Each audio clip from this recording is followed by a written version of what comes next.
My name is Leona Forde and my €1.50 book for World Book Day 2026 is called Milly McCarthy and the St. Patrick's Day Pandemonium.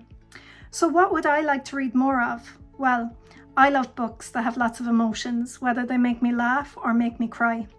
I like when they have a character who is not perfect but tries their best. I like when it's set in worlds that are quite relatable.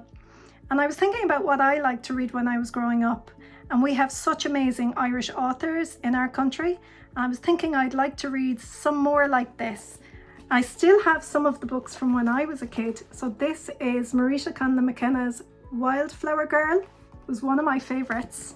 And this is another book I still have from when I was a kid. It's called Run with the Wind by Tom McCaughren. So I think I'd like to read more books like this, books that stay in my heart.